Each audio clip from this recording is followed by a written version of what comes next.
உலக மக்கள் அனைவருக்கும் வணக்கம். ஒரு மனுஷனை தூக்கில் போடுறாங்க, தூக்கு மடையில் நிற்கிறாரு. உன்னோட கடைசி ஆசை என்னன்னு கேட்குறாங்க. அவருக்கு கல்யாணம் ஆயிருந்துச்சுன்னா தன்னோட மனைவியை பார்க்கணும், தன்னோட குழந்தைகளை பார்க்கணும்னு கேட்பாரு. கல்யாணம் ஆகலைன்னா என்னோட அப்பா அம்மாவை பார்க்கணும்னு கேட்பாரு. இல்லை, அவருக்கு யாருமே இல்லை, அவர் ஒரு அனாதை அப்படின்னா அவரோட கடைசி ஆசை அவரை என்ன கேட்டிருப்பாரு? இந்த கேள்விக்கு மட்டும் உங்களுக்கு பதில் தெரிஞ்சிச்சுன்னா யூ ஆர் த வெல் ஜீனியஸ்ன்னு சொல்லலாம். ரொம்ப ஒரு அழுத்தமான கேள்வி தான், அது கடினமான கேள்வியாக கூட இருக்கும். இந்த கேள்விக்கு நம்மளால பதில் சொல்ல முடிஞ்சிச்சுன்னா நீங்க ஒரு சாதாரணமான மனிதர்கள் இல்லை. இந்த உலகத்துல போராடுறதுக்கு உண்டான மனிதன், மிகப்பெரிய கஷ்டங்களையும் துன்பங்களையும் துயரங்களையும் தடைகளையும் உடைத்தெறியக்கூடிய, வாழ்க்கையில் வெற்றி பெறக்கூடிய ஒரு நல்ல மனிதர்கள், போராட்ட காலத்தில் புரட்சி செய்யும் மனிதர்கள் அப்படின்னு கூட நான் உங்களை சொல்லலாம். இப்போ நம்மளுடைய வாழ்க்கையை பற்றி விமர்சனங்கள் நிறைய சொல்லுவாங்க. நம்மளை எல்லாருக்குமே பிடிச்சிடாதில்ல. சில பேர் அப்படி முறுக்கிட்டு திரிவாங்க. அப்படி முறுக்கிட்டு திரிவுங்களை கூட நம்மளா இறங்கி சில பேர்கிட்ட போயிட்டு, நான் ஏதோ இந்த மாதிரி ஒரு விஷயம் செஞ்சுட்டேன், அதனால கொஞ்சம் மன்னிச்சிருன்னு கேட்பாங்க. இல்லைன்னா அவங்களே போய் இறங்கி போய் சரி தன்னோட தவறை உணர்ந்துட்டு போய் பேசுவாங்க. ஆனால் ஆப்போசிட்டில் இருக்கவங்க என்ன பண்ணுவாங்க, உலகத்திலேயே இந்த மாதிரி ஒரு தவறு இனிமேல் யாருமே செய்ய முடியாத மாதிரி அவங்க என்ன பண்ணுவாங்கன்னா விடாப்பிடியாக நிற்பாங்க. அதெல்லாம் முடியாது, நீ செஞ்சது தான், நீ பண்ணது தான் அப்படின்னு. ஸோ அந்த மாதிரி மனிதர்கள் நம்ம என்ன செய்ய முடியும்? அவங்க போக்கில் நம்ம அவங்கள விட்டுடணும். 1000 குற்றங்கள் 1000 பிரச்சனைகள் எது இருந்தாலும் தடைகளை தாண்டி ஒரு மனுஷன் போனோம் அப்படின்னா இந்த மாதிரி சில விஷயங்களை அப்படியே ஓரமாக கட்டிட்டு நம்மளோட வாழ்க்கையில் ரொம்ப அழகாக ரொம்ப செழிப்பாக நம்ம கொண்டு போயிடணும். அந்த மாதிரி செழிப்பாக கொண்டு போகணும் அப்படின்ற ஒரு விஷயத்தை தான் நம்ம இப்போ பார்த்துட்ருக்கோம். 5 ஸ்டார் தரம் அப்படின்ற ஒரு புத்தகத்திலேருந்து நம்ம ஒரு எளிய நடையில் புத்தகத்தை படிக்கிறோம். அதை மற்றவங்களும் கேட்க வைக்கிறோம், பார்க்க வைக்கிறோம், அதை பற்றி பழக வைக்கிறோம். இப்போ 3வது எபிசோட்ல தொடர்ந்து ஓடும் நதி. அந்த தொடர்ந்து ஓடும் நதி அப்படின்றது என்னன்னு பார்த்தோன்னா, ஒரு பையன் 5ஆம் கிளாஸ் படிக்கிறான் அப்படின்னு என்ன அர்த்தம்? இது ஒரு கேள்வியா? ஏன் அவன் ஏற்கனவே 1ஆம் கிளாஸ் 2ஆம் கிளாஸ் 3ஆம் கிளாஸ் 4ஆம் கிளாஸ் இதெல்லாம் படிச்சிருக்க மாட்டானா? இல்லை பாஸ் பண்ணியிருக்க மாட்டானா? இதெல்லாம் ஒரு கேள்வியா அப்படின்னு நம்ம கேட்கலாம். அதெல்லாம் படிச்சுட்டு தானே இப்போ இங்கே வந்திருப்பான் 5ஆம் கிளாஸ் படிக்கிறான்றது. சரி, ஓகே. இதுதான் நேற்று நம்ம பார்த்தோம்ல CMM, அதுலேயும் இதே கதை தான். ஒரு நிறுவனம் CMM5 நிலையை நம்ம அடையணும் அப்படின்னா அது ஏற்கனவே CMM 4 3 2 1 இந்த ஸ்டெப்ஸ் எல்லாம் கடந்து தான் வந்திருக்கும். நாம் CMM5 அந்த நிலையை புரிஞ்சுக்கணும்னா முதல்ல மற்ற நிலையை நம்ம புரிஞ்சுக்கணும். அதாவது 4 3 2 1 இந்த கேள்விக்கு 5 என்பது தான் சரியான பதில். ஆனால் சில பேர் என்ன சொல்லுவாங்கன்னா 5 இல்லை 6 அப்படின்னு பிடிவாதம் படிப்பாங்க. அதாவது 0 ஆரம்பித்து 5 வரை அப்படின்னு சொல்லுவாங்க. தப்பு இல்லை, அது ஸ்டார்டிங் 0 5 வரைக்கும் நம்ம அப்படியே கூட கொண்டு போயிடலாம். இப்போ இந்த விஷயத்தில் நாம் எவ்வளோ அதிகமாக கற்றுக்கிறோமோ அவ்வளோ நல்லது. நம்ம தனிப்பட்ட முறையில் நம்மளுடைய பிஸ்னஸும் நம்மளுடைய தனிப்பட்ட வாழ்க்கையுமே ரொம்ப நல்லா நடத்திக்க போகிறோம். அப்போது நம்ம அந்த 6 ஸ்டெப் அப்படியே போயிடலாம். இப்போ ஃபஸ்ட்டு அதுக்கு ஒரு சின்ன உதாரணமாக ஒரு தளபதி ஸ்டைலில், ரஜினி ஸ்டைலில், எல்லா ஸ்டைல்லையும் ஒரு குட்டி கதை, அந்த மாதிரி ஒரு குட்டி கதையில் போயிடலாம். ஸோ CMM நிலைகள் ஒவ்வொன்றத்தையும் நம்ம புரிஞ்சுக்கிறதுக்கு ரொம்ப சுலபமாக இருக்கணும். இப்போ திருச்சியில் திவாகர் அப்படின்னு ஒரு இளைஞர் உழைச்சி முன்னேறணும், கஷ்டப்பட்டு நம்ம டெவலப் ஆகணும் அப்படின்னு சொல்லிட்டு ஒரு வேகமாக ஒரு டெவலப் பண்ணணும்னு போகிறாரு. ஆனால் அடுத்தவங்ககிட்ட சம்பளத்துக்கு வேலை பார்க்கக்கூடாது, நம்ம சொந்த காலில் நிற்கணும் அப்படின்னு ஒரு துடிப்புட இருக்கிற ஒரு இளைஞர். அவர் ஒரு படிப்பை முடிக்கிறாரு, ஒரு சின்னதாக ஒரு கடை தொடங்குறாரு, தேரடி வீதி. அங்கே இந்த ஸ்கூலுக்கு போகிற ஸ்டூடெண்ட்ஸுக்கெல்லாம் அந்த பேனா பென்சிலு ரப்பர் புத்தகங்கள் இந்த மாதிரியான விஷயம் விளையாட்டு பொருள் இதெல்லாம் வைப்பாங்க இல்லையா, ஒரு ஃபேன்சி ஸ்டோர்னு வச்சுக்கலாம். அந்த ஃபேன்சி ஸ்டோருக்குள்ள கடை வைக்கிறார். திவாகர் வைக்கிற கடை வந்து பார்த்தீங்கன்னா, ஒருத்தர் நின்னா இன்னொருத்தர் வர்றதுக்கு இடம் இருக்காது. ஒரு சேர் மட்டும் போட்டு உட்காரலாம், ஒரு ஆள் உட்காரலாம். அந்த மாதிரி ஒரு சின்ன கடை வச்சிருக்காரு.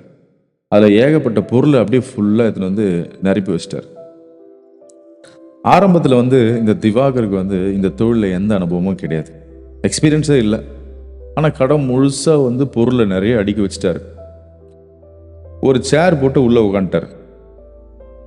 நம்ம கடை திறந்துட்டோம், ஒரு சேர் போட்டு உட்காந்துட்டோம், அவ்வளோதான், இனிமேல் எல்லாம் வந்து இருப்பாங்க அப்படின்னு சொல்லிட்டு அவர் பாட்டு உட்காந்துருக்கார்.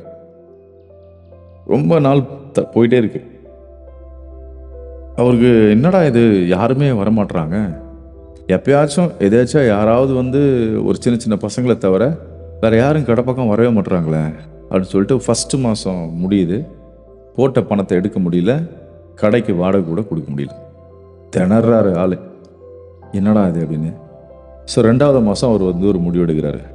இனிமேல் நம்ம கடையில் சும்மா உட்காரக்கூடாது, கடையில் சேல்ஸ் டெவலப் பண்ணுறதுக்கு நம்ம ஏதாவது செய்யணும். என்ன செய்யலாம், எப்படி செய்யலாம்னு யோசிக்கிறாப்புல. அப்போ வந்து அவர்கிட்ட வந்து ஒரு 30 நாள்களில் சூப்பர் சேல்ஸ் அப்படின்னு ஒரு புத்தகம் கிடைக்குது. அப்படியே புரட்டி பார்க்குறாரு. அந்த புத்தகத்தை படித்து அதில் வந்து சில ஒரு டெக்னிக்கல் தெரிஞ்சுக்கிறாரு. இதெல்லாம் அவருக்கு படிக்க படிக்க ஜாலியாக இருக்குது.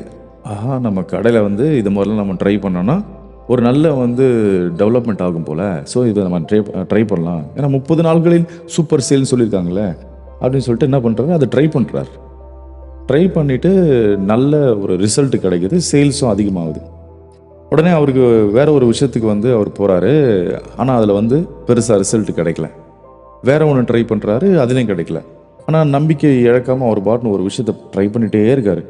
இப்படி பல விஷயங்களை ட்ரை பண்ணி அவருக்கு சில வெற்றிகளும் பல தோல்விகளும் கிடைக்குது. நோட் பண்ணிக்கோங்க. சில வெற்றிகள் பல தோல்விகள் கிடைக்குது. ஆனால் போன மாதத்தை விட இந்த மாதம் தன்னோட கடையில் சேல்ஸ் அதிகமாக இருக்குது அப்படின்னு அவர் உணர்றார். ஏதோ ஒரு குத்துமதிப்பாக சில விஷயங்களை செய்கிறதுக்கு இப்படி ஒரு பிரமாதமான பலன் கிடைக்குது. இன்னும் நாம் இதில் உட்காந்து யோசித்து நிதானமாக செயல்பட்டால் எப்படி இருக்கும் அப்படின்னு வந்து ஒரு திங்க் பண்ணி பார்க்குறாரு. சரி, ஓகே, இந்த மாதம் இதுவரை நாம் என்னென்ன செஞ்சோம், இது வரைக்கும் நம்ம என்னென்னலாம் பண்ணோம், ஃபஸ்ட்டு மாதத்துலேருந்து இப்போ இந்த மாதம் வரைக்கும் என்னென்னலாம் ட்ரை பண்ணோம், எது இதெல்லாம் நமக்கு வந்து ரிசல்ட் கொடுத்துச்சு அப்படின்ட்டு என்ன பண்ணுறாரு, அதெல்லாம் வந்து ஒரு நோட் எடுக்கிறாரு, எழுதுறாரு. மொத்தமாக உட்காந்து எழுதிட்டே இருக்காரு.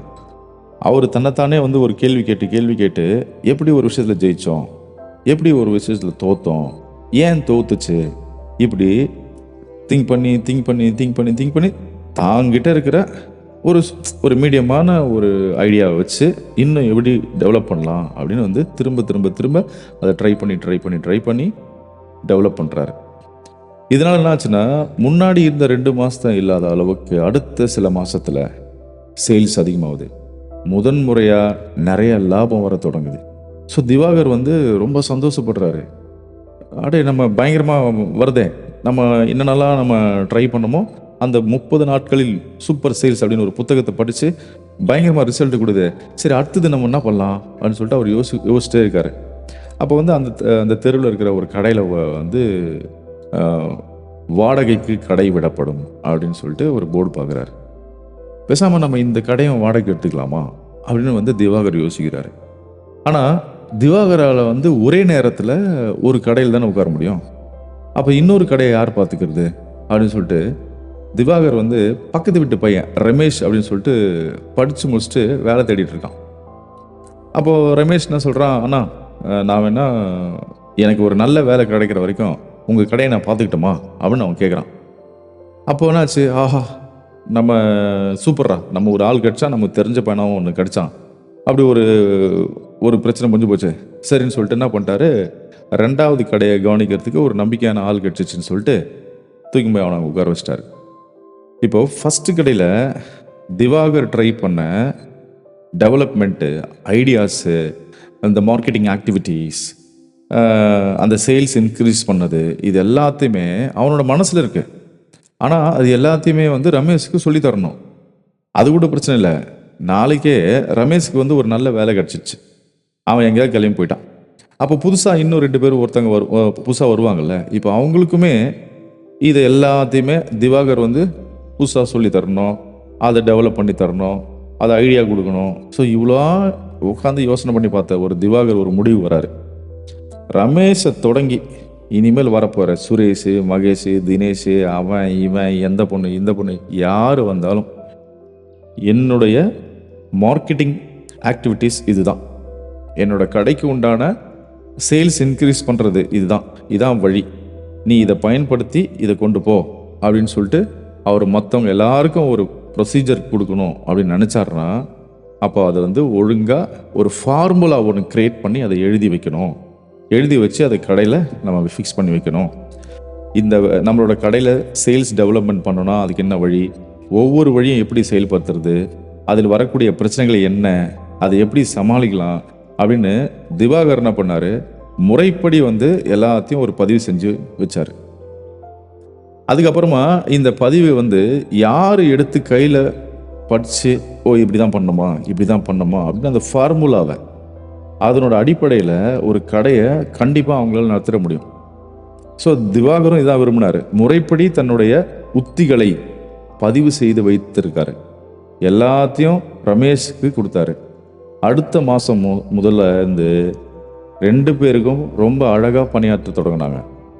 அப்போ திவாகருக்கு ஒரு கடை இல்லை, 2 கடை.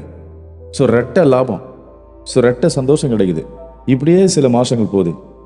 ரமேஷ் வந்து முன்னாடி விட இன்னும் ஒரு 2 பேரை 3 பேரை வேலைக்கு சேர்த்தாங்க.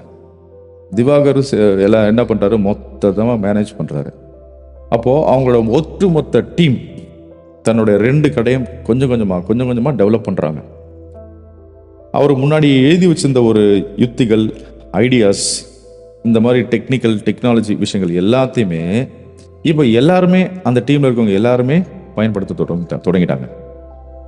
அது மட்டும் இல்லாமல் திவாகர் உருவாக்கிய ஒரு ஐடியாலஜி இப்போது எல்லாருமே அதை பயன்படுத்துகிறாங்க. அப்போது எந்த அளவுக்கு அது பலன் அளிக்குது அப்படின்றது ஆராய்ந்து பார்ப்பது ரொம்ப இம்பார்ட்டண்ட்டாக இருந்தது. ஸோ திவாகர் ஒரு வேலை செஞ்சார். இனிமேல் ஒவ்வொரு புதிய விஷயத்தை முயன்று பார்க்கும் போதும் அது சம்பந்தமான தகவல்களை நம்ம திரட்டணும். ஒரு புது மார்க்கெட்டிங் உத்தியை முயற்சி செய்ய போனோம், அதுக்கு முன்னால் விற்பனை என்ன, அந்த உத்தியை அறிமுகப்படுத்துறதுக்கு என்ன செலவு, அதன் பிறகு விற்பனை எவ்வளோ இன்க்ரீஸ் ஆகிருக்குது, இதை பற்றி ஸ்டாஃப்ஸ் என்ன நினைக்கிறாங்க, ஸோ கஸ்டமர்ஸோட சாட்டிஸ்ஃபேக்ஷன் எவ்வளோ இம்பார்ட்டண்ட்டு, இது எல்லாமே பார்த்து கடைசியில் நமக்கு எவ்வளோ லாபம் வருது, இப்படி ஏகப்பட்ட தகவல்கள் என்ன பண்ணுறாங்க புள்ளி விவரத்தோட திரட்டுறாப்புல. அப்போது இப்படி திரட்டப்பட்ட தகவல்கள் எல்லாத்தையும் ஒரு அழகாக ஒரு ஃபைல் போட்டு அடுக்கி வைக்கிறதுக்கு மட்டும் அந்த ஃபார்முலா உருவாக்கலை. அந்த ஃபைல் நம்மளோட டீம் எல்லார்கிட்டையும் கொடுக்கணும், அந்த ஃபைலை எல்லாரும் புரிகிற மாதிரி நம்ம சொல்லணும் அப்படின்னு ஒரு வழிமுறை வச்சுட்டார். இப்போது நம்ம ஒரு ஆற்றுல குளிக்கிறோம், இன்னொரு புறம் அந்த ஆற்றுல குளிக்க முடியாது அப்படின்னு சொல்லுவாங்க. காரணம் என்னன்னா, ஒரு நதி தொடர்ந்து ஓடிக்கிட்டே இருக்கும், ஆனால் ஒரு செகண்டுக்கு செகண்ட் புதுசாக இந்த பக்கம் அந்த பக்கம் மண் இப்படி ஓடிடும், அப்படி ஓடும், தண்ணி அந்த பக்கம் போகும், அது ஒரு இடத்துல நிற்காது. அதே மாதிரி திவாகரோட நிறுவனமும் வந்து விற்பனை, மார்க்கெட்டிங், விளம்பரம் என எல்லாத்திலுமே ஒரு ஹை சேல்ஸ், ஹை டெக்னிக்கலாக இல்லை உள்ள ஒரு விஷயத்த அதை எட்டுறதுக்காக ரெஸ்ட் இல்லாமல் அவங்க பாட்டு கடுமையாக உழைச்சிட்டே இருந்தாங்க. இது இந்த வெற்றி அவங்களுக்கு தொடர்ந்து நடந்துகிட்டே வந்தது. ரொம்ப அழகாக அந்த 2 கடையை பயங்கரமாக டெவலப்மெண்ட் பண்ணி அடுத்தது சூப்பர் மார்க்கெட் அது இதுன்னு இப்போ அடுத்தடுத்து படிக்க போயிட்டாங்க. இது ஒரு கதை. இப்போ இந்த கதைக்குள்ளே என்ன இருக்குன்றதை நம்ம பார்க்குறோம். CMM, அதாவது 6 ஸ்டெப்ஸ். இப்போ ஸ்டெப்ஸு என்ன அப்படின்னு பார்த்தீங்கன்னா, இந்த கதையில், நம்முடைய திவாகர் கதையில் CMM ஸ்டெப்ஸ் அப்படின்றது ஆரம்பத்தில் எந்த ஒரு இலக்கும் இல்லாமல் கடையில் சும்மா உட்காந்துருந்தார். அது வந்து CMM 0 லெவல். அடுத்தது அவர் என்ன செய்யலாம், எப்படி என்ன பண்ணலாம், என்ன செஞ்சு என்ன செய்யலான்றது ஒரு புக்கு வாங்கி படித்தார் இல்லையா. அது ஏதாவது ஒரு செயல்படுத்த தொடங்கணும், சும்மா ஒரு ஃபார்முலா எதுவுமே இல்லாமல். அது சிஎம்எம் லெவல் 1. அதுக்கப்புறமா ஒரு ஒழுங்கற்ற விஷயங்களை ஆராயறாரு, ஓரளவுக்கு அதை சரி பண்ணுறதுக்கு பார்க்குறாரு. இதுதான் சிஎம்எம் லெவல் 2. இப்படி ஒரு ஃபார்முலா பண்ணி ஒரு ப்ராசஸை கரெக்டாக கொண்டு வந்துட்டு அதை எப்படி செஞ்சு மற்றவங்களுக்கும் அது புரிகிற மாதிரி வைக்கணும் அப்படின்றது ஒரு ரிஜிஸ்டர் பண்ணார்ல, எழுதினார்ல, அது சிஎம்எம் லெவல் 3. இப்போ ஒவ்வொரு வழிமுறையும் சம்மந்தப்பட்ட ஒரு புள்ளி விவரங்களை ஆராய்ஞ்சு அதை ஒரு ப்ராப்பரான முறையில் கொண்டு போகணும் அப்படின்னு நினைக்கிறார்ல, அது சிஎம்எம் லெவல் 4. இப்போ கடைசியாக இந்த எல்லாத்தையும் பார்த்து தங்களுடைய வழிமுறைகளை உரிய மாற்றங்களை செஞ்சு ப்ராப்பராக ஒரு மேனேஜ்மெண்ட்டை ஒரு டெவலப்மெண்ட்டுக்கு கொண்டு போகிறாங்கல்ல, அது சிஎம்எம் லெவல் 5. இப்போது இதுதான் அந்த சிஎம்எம் லெவல் 5 ஸ்டார் ரேட்டிங் சொல்கிறாங்களே, அந்த மாதிரி. முதல்ல நம்ம என்ன பார்க்குறோம், கடையை திறந்தாச்சு, எல்லாரும் அப்படியே கூட்டம் உள்ளே கொட்டுன்னு நம்ம நினைக்கிறது தவறு. ஸோ அந்த 0 லெவலில் இருந்து கடைசியில் 5 லெவலில் நம்ம எந்த விஷயம் செஞ்சாலும் அதுக்கு ஒரு மார்க்கெட்டிங் உத்திகள் வேணும், அதுக்கான விஷயங்கள் நம்ம செய்யணும், அதுக்கான மக்கள் வாங்குறதுக்கு உண்டான விஷயங்கள் நம்ம எந்தெந்த உத்திகள் நம்ம பயன்படுத்துன்ற தெளிவான ஒரு இடத்துல உட்கார்ந்து ப்ராப்பரான ஒரு டிசிஷன் மேக்கிங்கோட உட்கார்றது லெவல் 5. இப்போ லெவல் 0 அப்படின்னா நோ ப்ராசஸ், வழிமுறைகள் எவையும் அற்ற நிலை. லெவல் 1 என்னது, இன்ஃபார்மல் இர்ரெகுலர் ப்ராசஸ், அப்போ ஒழுங்கற்ற முறைப்படுத்தப்படாத வழிமுறைகள். Level 2 planned and tracked process, திட்டப்படி நிறைவேற்றப்படுகிற பின்பற்றப்படுகிற வழிமுறைகள். Level 3 well defined and repeatable process, அதாவது நன்கு வரையறுக்கப்பட்ட எல்லோராலும் பின்பற்ற முடிகிற வழிமுறைகள். லெவல் 4 குவான்டிட்டிவ்லி கண்ட்ரோல்டு ப்ராசஸ், எண் முறைப்படி கட்டுப்படுத்தப்படும் வழிமுறைகள். லெவல் 5 கண்டினியூஸ்லி இம்ப்ரூவிங் ப்ராசஸ், தொடர்ந்து முன்னேற்றப்படும் வழிமுறைகள். இந்த 5 லெவல் நம்மளோட வாழ்க்கையில், நம்மளோட தனிப்பட்ட வாழ்க்கையிலையும் நம்மளோட தொழிலையும் நம்ம பயன்படுத்தணும் அப்படின்றது தான். எந்த விஷயமும் ஒரு சேர் போட்டுக்கிட்டு ஒரு திண்ணை மேலே உட்காந்துக்கிட்டு நமக்கு கிடைக்கணும்னு நினச்சிச்சுன்னா கண்டிப்பாக அது கிடைக்குமா நமக்கு? அப்படியே அந்த 0 லெவலில் தான் உட்காந்துருக்கணும். நமக்கான விஷயங்களை நம்ம தான் உடச்சிக்கிட்டு வெளியில் நிற்கணும்.